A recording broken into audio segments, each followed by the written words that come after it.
This week on the iRacing Downshift, Greg self-reports. We continue to be bad at our job, but it's okay. Kevin gets penalized. Worked on a team where we got penalized for that because we didn't change the board underneath. And Chris reveals his new spotter. We call like Sasquatch out of the woods and we have him, in the hairpin, All that and more, so strap in. Welcome to iRacing Downshift. I'm your host, Greg West. I'm back with the boys, Kevin, Bobbitt, and Chris Leone. Hey, we did it. It's like only been 6 weeks. We've got another podcast. Close to once a month. Close. We have done pretty good for 2023. Some stat boy, does anybody know how many episodes we did this year? Anybody? Top of their head? We didn't talk about this in pre-production, but I'm just throwing it out. So immediately we off script. You are welcome. Hold an audible at the line. Yeah, you're welcome for that. There is no point in having an outline, Chris. We continue to be bad at our jobs, but it's okay. It's another episode of the iRacing Downshift. What have we been up to? Chris, I'm throwing this to you because Twitter or X or whatever it's called this week, you have been a troll, an absolute troll, and I've loved every moment of it. Well, thank you, Greg. I have been cranking the new Blink-182 album, and I have been going to war with race car drivers about the fact that they don't own the racetrack. Parker does own a racetrack. Just he has phrased it as I own a blade of grass somewhere at Lime Rock Park. Those are his words. It's more than I own. Sorry, I had to call you on that. Does that mean that was too good? Does that mean I support Parker because I have the shirt? Yes. Does that mean I'm on all Parker's that money side? went straight into his pocket? He probably got 7 or 8 cents out of that. Maybe not that much. Not a bad. That's more than I made when I used to do T-shirts back in the day. But no, track limits, friends, they exist for a reason. They exist for safety reasons, and they exist so drivers have to actually show some skills and not just if I fits, I sits with anything. Sorry. No, you don't have any strong opinions, right? So that's good. Not at all. No, not at all. What do you think of skid plates? As somebody who never really did the engineering side on cars, my opinion is the rule book exists for a reason. Operate within the freaking rule book. If you can't do that, that's a you thing. Chris is fired up. I've actually worked on a team where we got penalized for that because we didn't change the board underneath, and it happens that it was not Lewis Hamilton's team, by the way. Just to clarify, I was not a crew member for that team. Slightly lower level team, but same issue. And you gotta pay attention. Was that a Mosport? Where was it? It was at. I don't remember what track it was. I don't think it was Mosport. Maybe it was. If it was, I think it was Mosport because we talked about it. Because people talk about floor damage on iRacing. Yeah, maybe it was. Yeah. And I'm like, You mean Canadian Tire Motorsport Park? Canadian Tire Motorsport Park. Yes. Yes, that one. But the floor damage at that track. That is a feature, not a bug. That's realism. Yes. Well, it probably was there, but yeah, it's a thing. So anyway, yeah, I don't know. I get it. People are competitive, and it's always easier to blame the rule book than reflect on your own mistakes. But maybe I should send Parker a coloring book and some crayons for Christmas so he can practice. Whoa! The time to argue about rules is before the season starts. Once the rules are, you've decided to compete, you got to follow them. Whether you like them or not, you can choose to race or not, but the rules are the rules. So. Hey, but the outcome, Logan Sargent gets first American to score points in 30 years. Yeah, nice job, Logan. 30 years. That means the guys producing this podcast have never seen an American earn points. Right, Cisco? I don't know how you turn this into a dig at me, but sure. That was more of a dig on me because I'm old. You are old. You are old. That is true. Can confirm. What have you been up to, Kevin? Well, you want to see a Taylor Swift movie tonight? Oh my gosh, Greg's trying to get me to go see Taylor Swift. So more on that in the next podcast. But I've been enjoying fall because it's my favorite season, and my soccer team, yes, it's called soccer, is doing pretty well. Sit second in the standings on our way to the playoffs, so very excited about that. 6-2, not bad for old man soccer. How many promotions would you need to make League Two? I want to see you guys versus Wrexham. Okay. So you're saying there's a chance. There's a chance. There are some guys in my league that think there's definitely a chance. They are a little bit try-hard. And those are the guys that end up with yellow and red cards often. We make fun of them. Yeah. But we're having a good season. We're having fun. Still fun to play. great. Got a game this weekend. Pretty excited. Very cool. Kevin How and I about you? we golfed last week. I thought I beat him. I did not. Yeah, Coming well, up, I just found out a week later that I did not beat Kevin, although I played pretty well for myself, so I'm happy. I and did then, keep yeah. score, so it's interesting that I won. I wasn't going to take a dig on that. It's a gentleman's game. I trust that you have kept all those drops were You're counted only cheating appropriately. yourself if you cheat, right? That's right. That's why I like playing with Kevin. All right, well, let's get into iRacing. What's been going on in the community? I'm looking at Chris's outline. Now, I got to give Chris credit, half credit, because half of the outline has appropriate bullets. There maybe a link to the photo and a picture of the outline in the description. Half of the outline has bullets. The other half has hyphens. I think your computer's messed up because I see bullets on all of them. I will take a screenshot. I'm going full Parker, and I'm disputing the what's out there. All right, we're gonna have to have Doug put a tweet up. And Apparently, not much is going on in iRacing if we're just debating bullets. If we're arguing bullets and hyphens, yeah. Yes. Well, we do continue to work on rain. Lot of rain happening on iRacing. So that's about all we can say for December, isn't it? That's the full update on that we're working on rain. That's it. We're working on rain. We're doing things. Let's Well, move on. Next bullet point, please. Hey, I can't talk about the.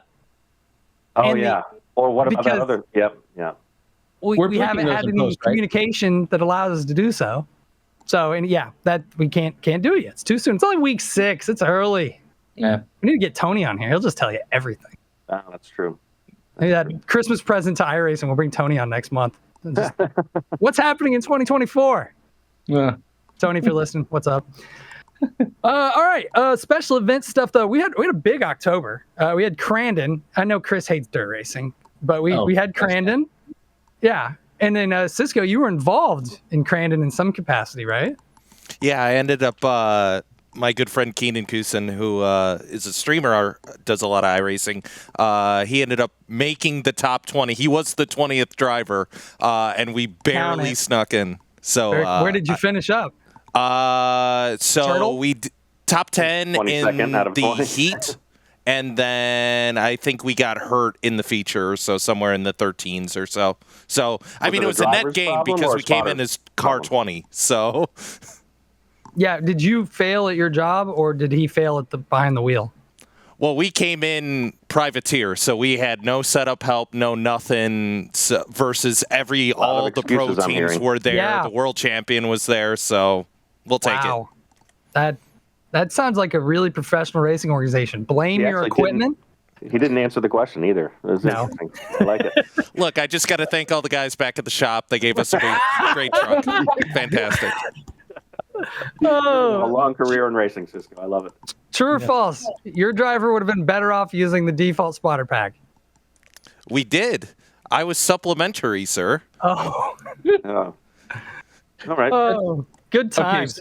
so he had 2 spotters. He had the default pack and he had you. So that's about 3 more than they have in the real world. Yeah.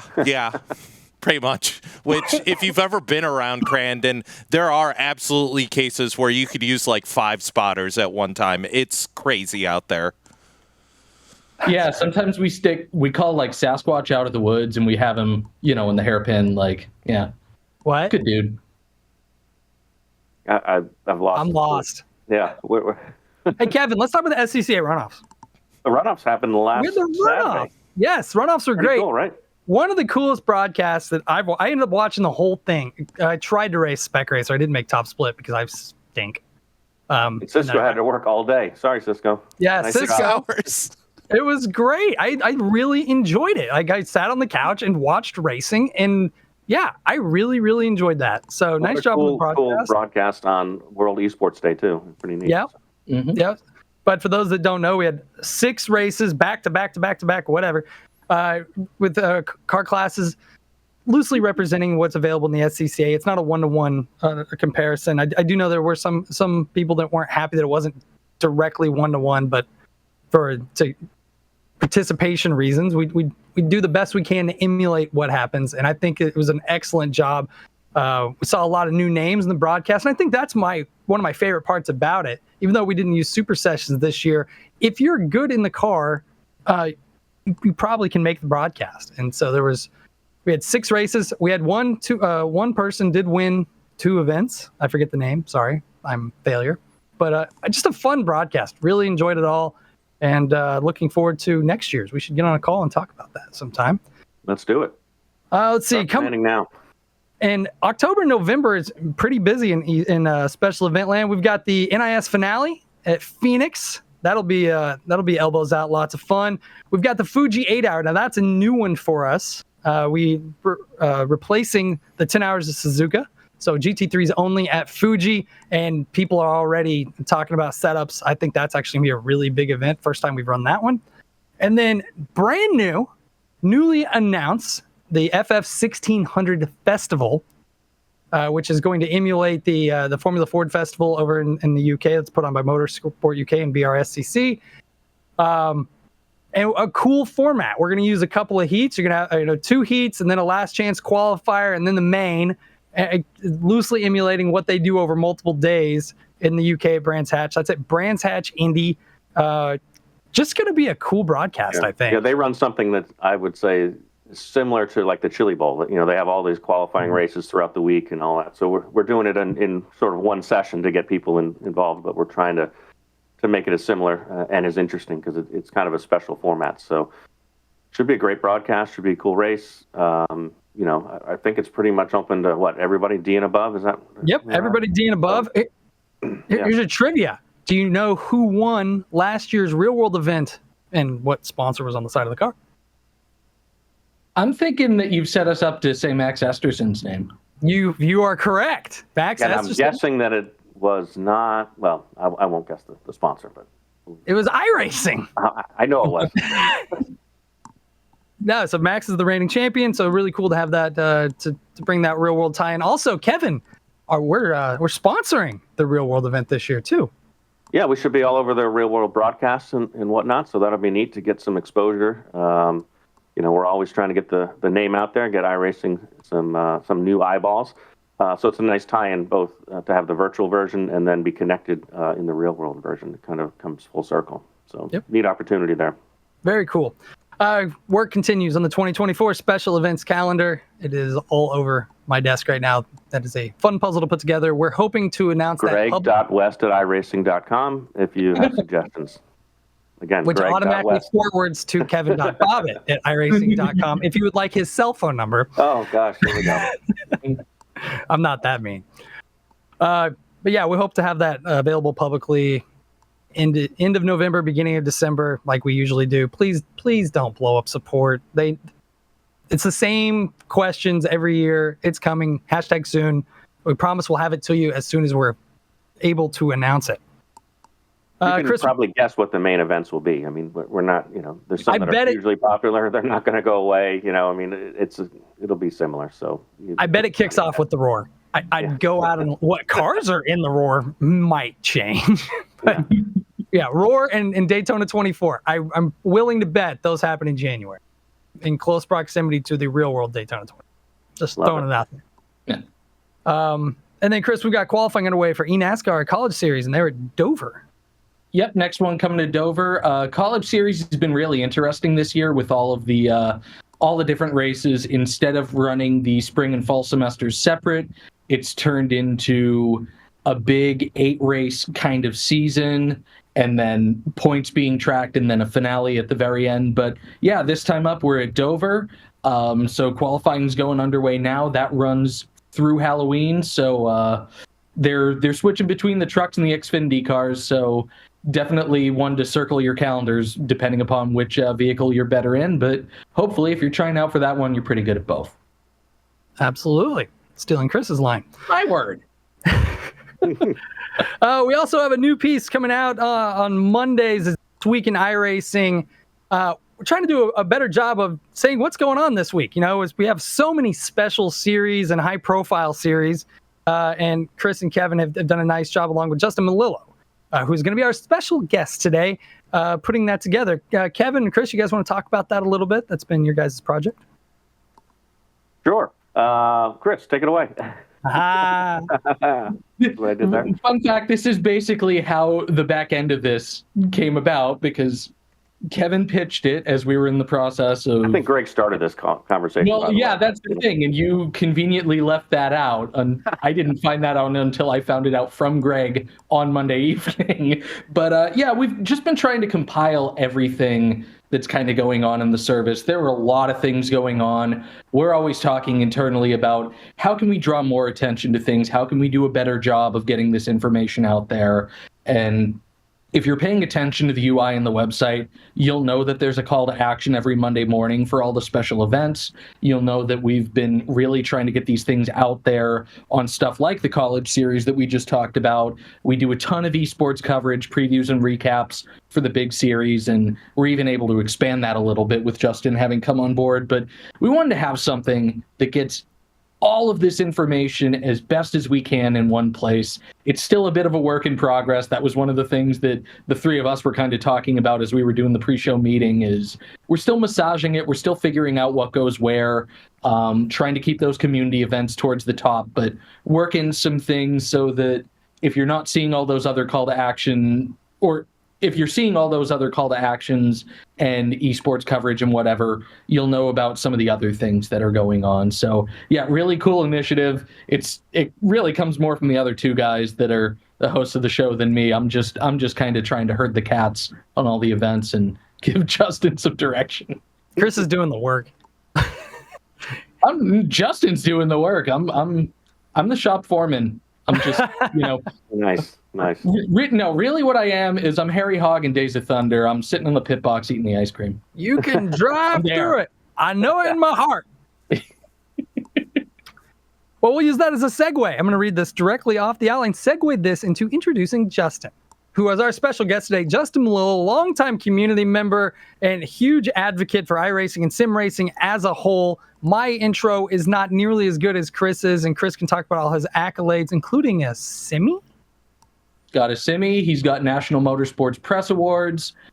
Justin, yes, most of the people who are listening to this show are probably familiar with Justin's work in some way, shape, or form. He's run a ton of different leagues on the service. He's worked for some other sites in the community where he's done a lot of iRacing coverage. The opportunity came up to bring him on board. I was basically beating down Kevin's door for months on this one, saying, please get me some help, please get me some help. I think in those exact words. You've probably seen Justin start working into our coverage, doing some race recaps for some of our bigger series over the course of the season. But now we've got him on board full time, and he's serving a lot of different roles for us.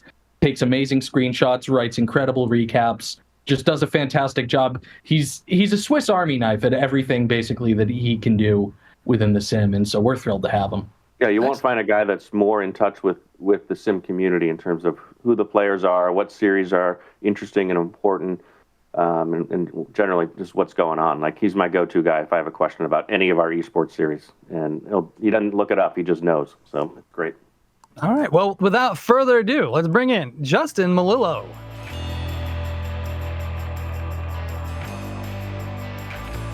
All right, Kevin and I are back with our next guest, who's also a new employee at iRacing. Justin Melillo joins us all the way from Long Island. Thanks for coming on the show. Welcome to the team, welcome to the staff, and welcome to the podcast. And yeah, thanks for coming when you were voluntold to do it. Right. So much easier to get guests that are employees because they have to do it. Yeah. Other duties as assigned. Surely. I mean, that's part of it, right? I mean, I'm just happy to be here. Really excited to be here. Thanks for having me. Well, let's talk about what you're doing at iRacing. Introduce yourself and maybe a job title in there somewhere. Let's start with that. Sure. I'm Justin Melillo. I am marketing and communication specialist here at iRacing.com as of a week ago. Yeah, a week and a day ago. A week and a half, yeah. Yeah, just about. It's been a whirlwind couple of months for me. Just out of a previous job that I was working with previously at Traction.gg as a what was I? I was a junior editor and communications over at Traction for about 2.5 years. And now I'm here. And yeah, that's about it on that. But I was doing all that in the middle of a move at the same time, which was crazy. So it was like, trying to figure out what I'm going to do next, and luckily I managed to get on board with you guys here. Well, we're excited to have you, and your reputation precedes itself. You've been part of the community for a long time, and you're an interesting story though, because you made your own luck in this industry by just showing up and being persistent. Let's talk about how you kind of got started, because I think a lot of people that are trying to get into esports may find your story pretty interesting. So yeah, let's talk about how you got involved and your start. Yeah, it really goes back to, when I was a kid. I just grew up as a huge NASCAR fan. My grandfather and my uncle were big, huge NASCAR fans, and one day my grandfather had brought home what was like an old Macintosh computer that was already outdated for the time, but it had Bill Elliott's NASCAR Challenge on it, which was a popular game in the 90s, I guess. Maybe it wasn't that popular, but it was popular to me. And that kind of led into my love for racing games. And I eventually got on board with the NASCAR Racing by Papyrus series, and I fell in love with that. And I was playing that through my childhood, through middle school, high school, college even. NR 2003 was my mainstay, and I absolutely loved it. And at the same time, I was trying to figure out what I'm going to do with my life, and ended up getting accepted to Hofstra University. Didn't know what I wanted to do.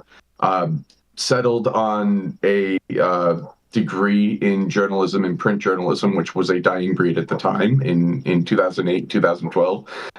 But, I've kind of turned that into what it is now.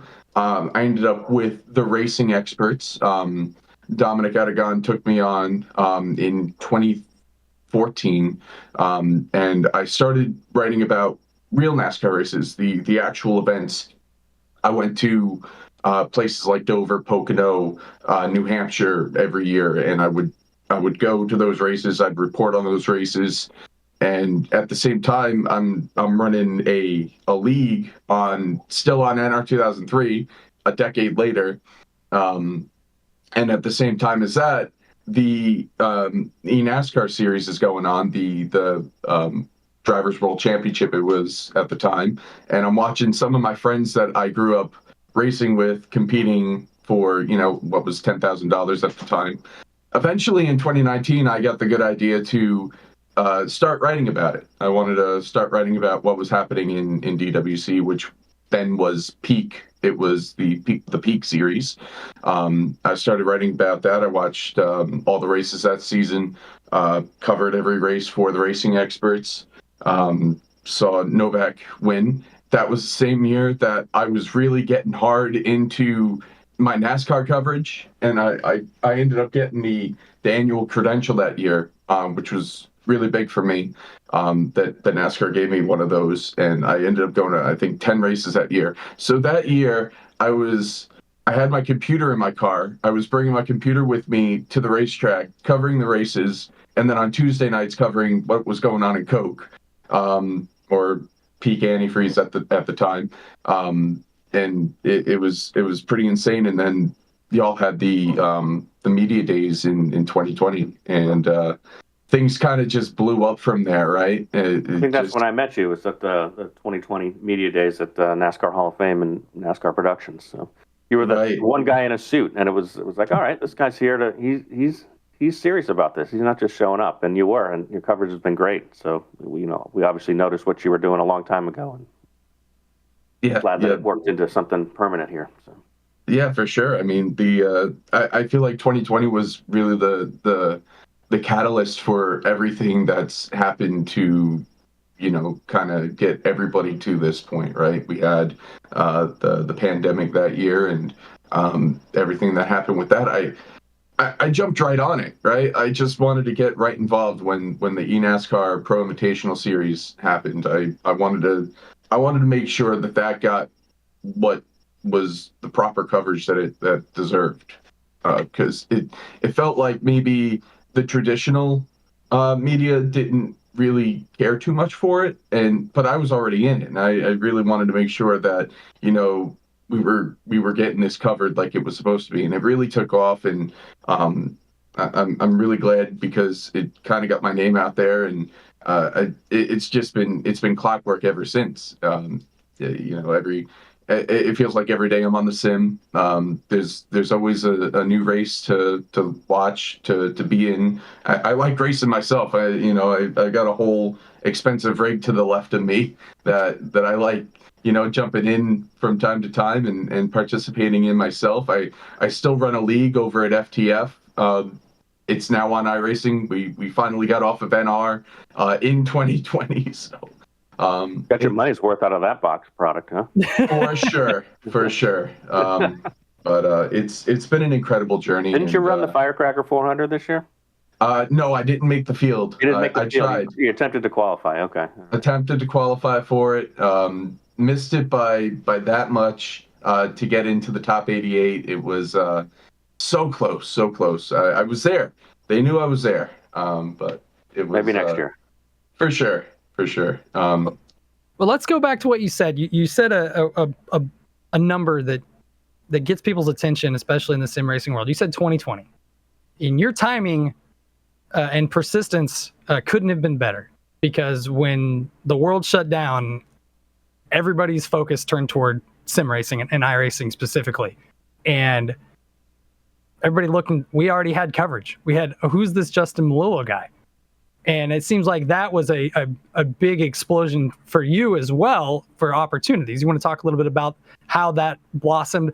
Not because you were not an iRacing employee at that time. You were, an accessory, but I think a lot of people thought you were. That's an interesting. But I think a lot of people thought you were involved with us on official capacity, but you were just the guy that just did it. You were passionate, and then you covered it because you wanted to, and you felt like it deserved coverage, which was super cool for us. Because to your point, mainstream media kind of got, okay, now we're going virtual racing. They didn't really know what to do with that. There are differences. We all know that, right? We live in this space, so we know there are differences between sim racing and real world racing. We're not trying to be exactly the same. We're trying to be similar, but there are things that happen differently, and some that were new to the space struggled with coverage. They didn't know, is this real? Is it a joke? What's going on? But to have somebody like you who understood both sides of it was super helpful for a company like us to get the coverage we needed. Yeah, and I think I just wanted to be there. I thought it was so cool that we were going to see iRacing on our TVs on Fox on Sunday. We thought that was pretty cool too, by the way. Yeah, I was a fan. For sure. I mean, the year before the championship was on NBC Sports for the Coke Series finale, and I thought that was super cool. I remember being in my friend Matt's house at I think it was Talladega weekend. It was Talladega weekend, and I was in Nashville. We were going to drive down the next day. I was watching it. He had it on TV, and I had my computer set up on his dining room table just so I could take pictures to the event. And that the picture taking, I think, is what caught people's attention. I wanted people to catch the writing part of it because I felt like I was an okay writer, but the picture taking is what people really kind of took notice to, and that was why when the 2020 the pandemic and everything happened, people were, messaging me, hey, we know you take, good pictures. Can you take pictures of our cars? Like I got Boris from JGR in my DMs asking me if I could take pictures for, Kyle Busch, Martin Truex, or it wasn't Martin Truex, I think it was Bobby Labonte at the time, filling in for Truex, for Denny Hamlin, for Christopher Bell, all in their stuff. And then Boris was kind of liaisoning with the other teams, and they were, I ended up sending pictures over to Hendrick as well, and I think I got Penske as well, and I was just taking pictures the entire time. It felt like it, but it was I really did enjoy doing it, and I hope that what I was able to contribute did help with everything that stemmed from that, for sure. Well, working in parallel with us, and once again, you were, and I can't reiterate this enough, you were not part of the iRacing team at that time, but you were part of the iRacing ecosystem. And you were one of the many cogs during that time that really helped promote the brand and promote the product. And, definitely were a key player in promoting the explosion that it really was our membership during that time.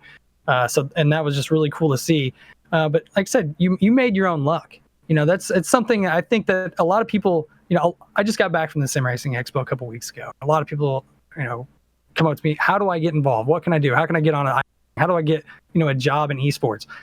Persistency, and it takes time.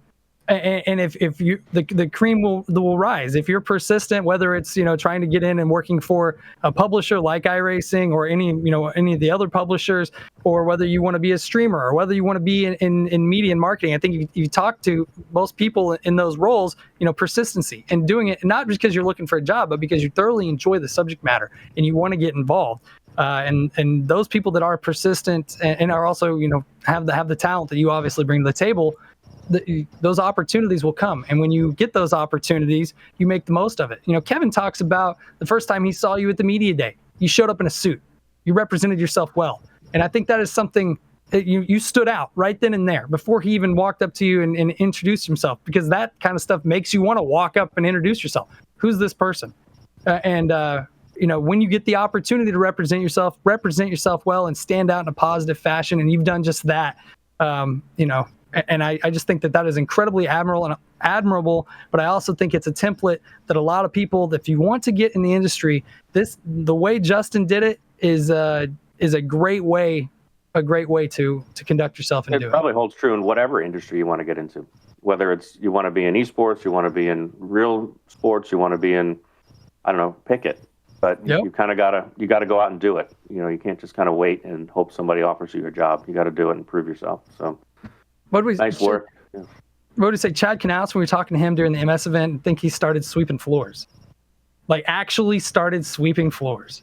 And now, one of the most successful crew chiefs in NASCAR history, if not the most successful crew chief in NASCAR history. And, not humbling yourself to just do whatever it takes to get in the door. Justin, it's a great story. And, one of the reasons when we were looking for guests, I think the three of us collectively all said, Brown Justin. That's a great story for this podcast. So we're happy to have you on the team. Not just happy, ecstatic to have you on the team. Looking forward to all the stuff that you're going to do. And thanks for taking the time with us today. Thanks for having me, guys. Yeah, it was. Just one last point. I mean, you just with trying to get into the industry, it is really a never give up attitude with it. You just got to keep going. You can't get discouraged with it. If you're not getting recognized, go make yourself get recognized. I mean, you just got to keep going with it. In 2020, when I was doing all that stuff, I was also working two other jobs at the time. I was working at Sprint full time. I was working at FedEx as a package handler, and it was trying to keep my hobby and with iRacing and everything with the sim racing sphere, trying to keep that up to date. It takes a lot. It does. It's not like you said, it's not like anybody just hands you a job or anything like that. I felt like I had to work many years and get my name really out there to be able to be in the position I'm in. I mean, I was lucky enough to get the call from Traction in 2021 to finally shift my career full time to being a media personality. And just if anybody's listening to one of the 3 or 4 listeners of the podcast like me, we have 5 fans now. Thank you very much. 5 whole fans. I'm glad to hear it. 5 whole Thank fans. you, everyone. I'm still one of them. 6, but you work here, so still 5. Okay, that's fair. But everybody who's listening, just know that you just gotta keep being persistent with it and reach out. Reach out to the people who are finding success.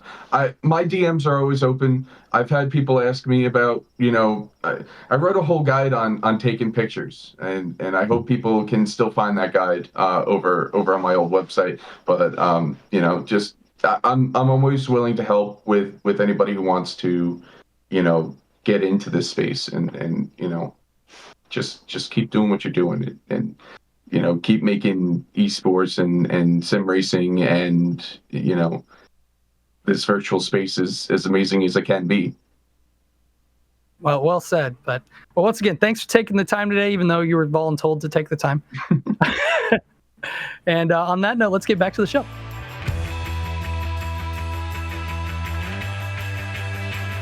All right, great to sit down with Justin. Super stoked to have him on the team. I think you're going to see more and more of his fingerprints all over our marketing materials as we move forward. And yeah, tons of fun. Great guy. It was cool to have him in the office the other day. And let's move on. We're going to talk about esports, and let's get into the NASCAR finale because we've not broadcast or done a podcast since then. Chris. Yep, NASCAR Coca-Cola iRacing Series. Sorry, I just paused for the bell. Yeah. Brought it back to the NASCAR Hall of Fame at Charlotte last month. Another big event. It was really interesting, as I think we talked about in the last show. All 4 drivers that were there had momentum from different sources. You had the big race winner in Tucker Minner. You had Garrett Lowe, who kind of had that additional just motivation from, facing some wrecks during the season. Steven Wilson, though, the only driver out of the 4 who had been there before, had struggled in the previous year's finale in Phoenix, just didn't hit it just right, but goes to Homestead and just did what he needed to do and locked up that first championship of his, $100,000. Big win for Stuart Haas Esports, so congrats to him. Everybody else is now in the Contender Series, that bottom 20, and some of the top Road to Pro drivers are fighting to try to knock him off next year right now. So going to be really exciting to see who makes it up. Yeah, it really was a great live event in Charlotte 2 years in a row. Great to see Steven Wilson get the win. He also, I think, has the largest fan base that travels with him. I think he's from Iowa, if I remember right, and he brings a dozen or more people to come support him, which is awesome to see. The broadcast crew, Cisco, Drew, the whole team did a great job. It's incredibly complicated to do that sort of event where we've got live stuff going on there. We've got racers all around the U.S., Canada, wherever everybody is. It's quite an endeavor. So kudos to the broadcast team for putting that together. Otto on our side, who manages kind of the NASCAR relationship. Ray from NASCAR, who helps organize everything on that side. I mean, really is all hands on deck. Pretty cool. We even did a little demo of Exocross, which was pretty neat, so people could get a little demo and see how that's coming along. And this pretty is fun event. The eNASCAR series is incredibly cool, and partners like Coca-Cola as well and NASCAR, as you mentioned, allow it to be. I believe this is, and somebody can correct me, but I'm going to go off script here. This is the largest purse for a reoccurring series. It's not a one-off. We come back with $300,000. I think this is the 3rd year in a row, 4th year, multiple years in a row with a prize purse for one series over $300,000. The winner every year gets to go home with a cold $100,000. That is something incredibly special to be a part of. And if you guys have not been paying attention to our social media recently, our relationship with NASCAR just grew a whole lot. And we're looking forward to bringing the console title in 2025. Huge responsibility and a huge privilege to be entrusted with that. And I know Steve Myers and that whole team is incredibly excited to get back to our roots and do something special with that. So I cannot wait until that day. All right, moving on to the next thing. We've got the Turn Grand Prix series, Chris, carries on Wednesdays afternoons, and the closest road racing series you will see as these cars are glued together like they're on a super speedway. So I'm going to follow my sword here, Greg, because it's actually Thursday afternoon. Thursdays, yeah. I was going to call you out on that. So. Yeah. Okay, yeah. I'm following. I watch it in the evenings because you can watch it whenever you want. I can see it. It does. But it's wrong. It does. Wrong. Yeah. Nope. Yep. User error on my part. They had a bullet. We try to get the previews out the day before instead of the day of now, and so that preview actually went out about 45 minutes ago this morning. But yeah, Grand Prix Turn Racing iRacing Series has been incredibly competitive. Up to this point in the recording, we've only had a single repeat winner all year, and he's not even in the top 10 in points right now, which just illustrates how chaotic the championship has been across the board. The Dallara IRO1 Still one of my favorite cars on iRacing. The collaboration that we did with Dallara in 2020 produces some really exciting racing. You never really know what to expect with it. Now that it's got an oval package that allows you to really turn up the wick on some of the big speedways, and we actually did that for the first time earlier in the season at Texas, so that was pretty neat. It's one of those open wheel cars that can really do it all, and as a result, it becomes a driver's car, but it also becomes a who has it on any given day kind of car. And we've really been seeing that in that championship with all of the different winners, all the different podium finishers. I couldn't pick a champion right now. You may as well just go to Las Vegas and just pick a number. Don't pick a color on the roulette wheel. Pick a number, because that's how interesting it is. We're about halfway through the season. It feels like anybody can still win. Yeah, it's one of the best shows in open wheel racing you can find. That's as far as the broadcast and the pageantry of it. Like you said, flip a coin, throw a dart on dartboard. Go to Vegas and play some roulette. It doesn't really matter. Anybody can win any week. It's about the person driving the car. It's not necessarily about the best setup or whatnot, and that is what makes it exciting. I love parity. I don't like seeing repeat winners over and over and over and over. Sorry, Jimmy Johnson fans, or Max Verstappen, or whatever. He's gonna call you after this. If Jimmy Johnson calls me after this, I'm gonna be proud that he's listening to our podcast. I meant Max, but Maxwell. Dominance continues. But yeah, it's a lot of fun. If you got a chance, tune into it. You can catch the recap. You can watch the previous races on YouTube. It's some of the best, as I said, open wheel racing you can find in sim racing. Moving on, we've got the Porsche Tag Heuer Esports Supercup, and we're going to throw it over to Cisco, who's been involved in the production of those broadcasts and knows everything about it, and he's got the hat. Yeah, I've got the hat, so I have to talk about it. But no, the Porsche Tag Heuer Esports Contender Series in full swing. So similar to how we have the feeder series for NASCAR to see who gets to the top level. This is our road version of that. So we have a 6-race championship, and that's getting ready to finish up here. Gosh, we're two races away now, right, Kevin? I think at this point between Long Beach and Nürburgring. Yep. So last 2 races coming up. When this comes out, Long Beach will be tomorrow on the day this releases. But nonetheless, can't really wait for Long Beach. Love that track. It's my go-to when I've been testing in the rain. What? You gonna bleep that out, Cisco, in post? Do it. Don't do it. All of Greg's I'm not going to be in trouble. He's the one who said it, so. I may have just put them back up.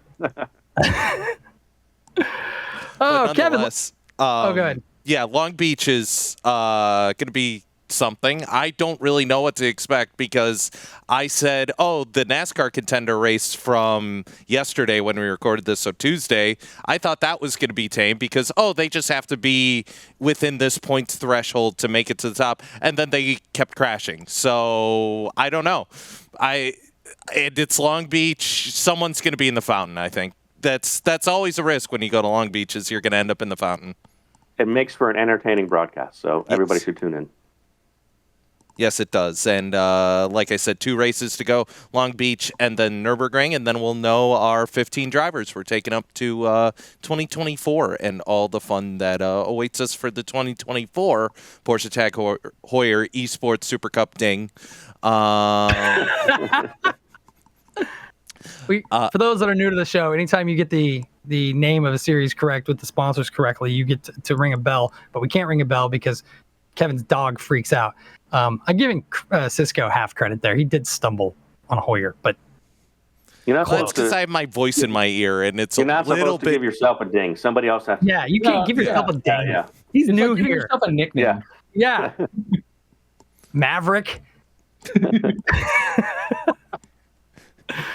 Can't call yourself Maverick. You're not allowed to do that. I'm calling you Maverick. Oh, okay, then that's fine. Yeah. Kevin, let's talk about IMSA Esports. And this is a really cool series from another the IMSA Esports Global Championship. Is that what you're talking about? The IMSA Esports Global Championship. Yeah, so this is going on in conjunction with IMSA directly.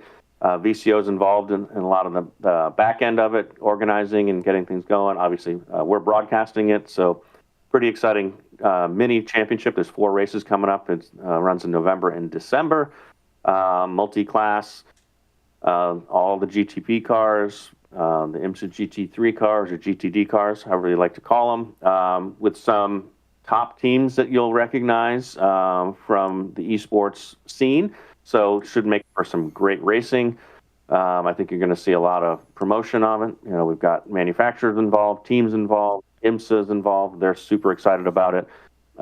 So we ran a version of it last year. This is bigger and better, I think.